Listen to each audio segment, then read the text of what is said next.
Hi, it's MC of Healthy by George, and I'm here tonight to talk to you about urinary tract infections.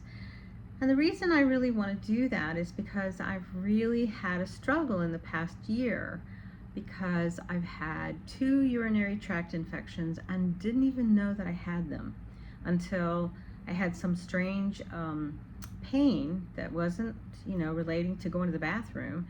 It was this horrible pain in my right side that was so bad that I couldn't stand up straight. And I had to take myself to urgent care. And I've had this all my life where I didn't have your typical urinary tract infection symptoms, which is burning when you go to the bathroom or some kind of a smell or discharge. I didn't have any of that. And so here I am having this horrible pain in my side and rushing to the urgent care to find out I have a UTI. This happened again last year when I went to my wellness care. I had my typical wellness care, feeling fine. They had a urine sample, and guess what? I had a UTI. So who knows how long I had it. And that had happened, I think, the year before, where I had run a very high fever, and I didn't know why. I went into the urgent care, and sure enough, I have a UTI. So as we become menopausal, us women, we really struggle with our bodies, especially when it comes to our vaginal health. And estrogen has been in place all our lives to keep our vaginal health maintaining a very well balanced bacterial presence.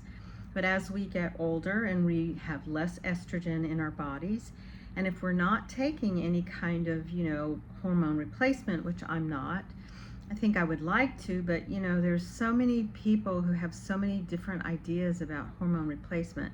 It's something I have to look into, and I think we all should probably investigate for ourselves what's the best thing to do with regards to hormone replacement.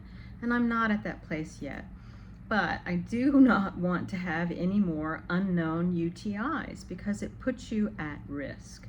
It puts you at risk for having an infection and not knowing you have an infection, and it could be really quite severe if it goes on untreated, which I learned, unfortunately, with this horrid pain in my right side. See, I've never had symptoms that are like normally people have, burning when you urinate, and some kind of discharge. I've never had those all my life, and so I think there are other women that I've spoken to that have that type of problem as well. So what can we do? And that's what kind of brought me to want to talk about that here on Healthy by George, because I feel like a lot of us women struggle with that. So I talked to, my healthcare provider, and, she gave me some suggestions, but it didn't feel like it would fix anything. I've tried taking cranberry products. That didn't do anything. I do drink a lot of water. I drink almost 90 to 100 ounces or more of water a day. I've just started adding either apple cider vinegar, and now I think I'm going to start adding some lemon juice, because I think there is this sense of needing to change the pH balance in my vaginal kind of presence, because as we get older, without the presence of estrogen, there's thinning of the urethra membranes, it's thinning of the vaginal walls, and so you really need to concentrate on doing things for lubrication. I think they just came out with a hydrolonic or hydro something, I can't forget. It's a new type of vaginal suppository to help with dryness that's supposed to be really beneficial, so I'm going to try that. I'm also going to look into, being more mindful just about my good hygiene. If I'm going to the bathroom, make sure I'm wiping front to back. If I'm taking any kind of shower, that I'm just being very mindful that I'm washing really thoroughly and rinsing very thoroughly. I'm not using anything that's like an abrasive soap or something overly strong, but gentle. So I'm going to investigate that. So I think, that I do wear sometimes some fancy underwear with lace and stuff, so maybe I have to make some cotton choices. I don't know. Sometimes cotton lace is not so much what I like. And so I have to look into those breathable underwear things. And I think that I have to look into maybe a probiotic. I learned that maybe taking a probiotic might be helpful. And so I'm going to look into that and, and talk to my doctor more. I think I have my wellness check program scheduled for latter part of June, July, because every year around my birthday month, which is June, I try to go and see my primary care provider, and we'll have another urine test, but I think I do want to be proactive, and I looked up some of the probiotics. And so one brand, which is called Femdophilus, apparently it's a probiotic formula that does contain the lactobacillus, I can't ever say these things, rhinososus or something. Apparently there's two types of lactobacillus types of bacteria that are very helpful in promoting a very positive flora in the vagina. So this Femdophilus has that. And the Eucora, it offers a large range of products as well that support urinary tract health. They have a blend also that contains these types of strains of probiotic ingredients. There's one called Jarrow formula, and it's similar to the Femdophilus, but it has it's a supplement, and it has these two types of lactobacillus strains. There's another one called Culturelle Women's Healthy Balance, and it offers a probiotic that's formulated for women's health. It again includes Lactobacillus crispatus or something like that, and those other strains.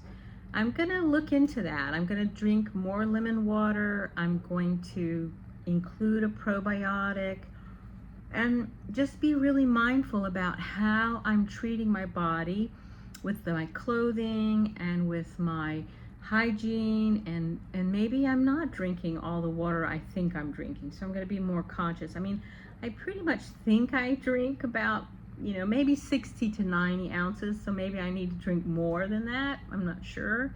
I think the other thing that is sometimes is I forget to go to the bathroom frequent enough. Sometimes you'll just be sitting there and you probably need to go, and I don't go, and I think that sometimes is not very useful either. I think you have to, if you feel the urge to go to the bathroom, you need to go and not hold it. I don't think that's healthy either. So I think being mindful about how we are treating the parts of our body that are changing as we get older. And that's something that I haven't really paid attention to. I think also too, I'm not as good about after I have sex, getting up and going to the bathroom. I think I need to make sure I'm doing that as well. So, all of these things, sometimes it's just easier for me to just forget them, because I don't feel older. I don't know how old I feel. How old do you feel? I feel, I don't know. I still feel like maybe I'm in my 40s, maybe. I don't know. But the truth is I'm not. And so I have to face some of the things that come with aging. And that's that your hormone levels are changing. I think my problem is that I've always had very unusually inconsistent hormones my whole life. And so I think I'm learning that was the case, because I've never was able to get pregnant. I always had challenges with losing weight, and now I'm learning that that's probably related to this polycystic ovarian syndrome. And now as I've gotten older and I'm on a GLP-1 drug, finally my body has gone into menopause. I took the longest time to go into menopause, and I didn't have any really menopausal symptoms like the night sweats or the raging kind of overly warm feelings or anything. I had no symptoms. In fact, it took forever for me to go into menopause. I think my other sisters were in menopause before I was. So, when you have hormones that have just never worked for you your whole life, you have to be curious about figuring out what it is that will work for you. And I think that's where I'm at with my UTIs, because I seriously don't want to have chronic UTIs all the time, because ultimately that's not really healthy for you, because if you have this infection in your body, it can cause an infection that goes untreated, can cause other problems and other difficulties. So I don't want that, and I really want to really focus on being the healthiest version of who I am as I get older. So how are you taking care of your health? How are you thinking about getting older with your health and your body? I hope you're joining me in this process of curiosity about our aging process, and looking for ways to be creative and find things that work for who you are, just as I'm trying to find things that work for who I am. So join me next time when I want to talk about the power of being playful, the mindset of being playful. This is something that I have always loved because I've done improvisation for a long time. In fact, it's like my second passion. So today we talked about our hormonal health, our UTIs and vaginal health, and I hope to see you next time when we're going to talk about the power of a playful mindset. I want you to be well, my friends, so take care, and I'll see you next time. This is MC of Healthy by George, so don't forget, like, push that button, and subscribe. Bye-bye.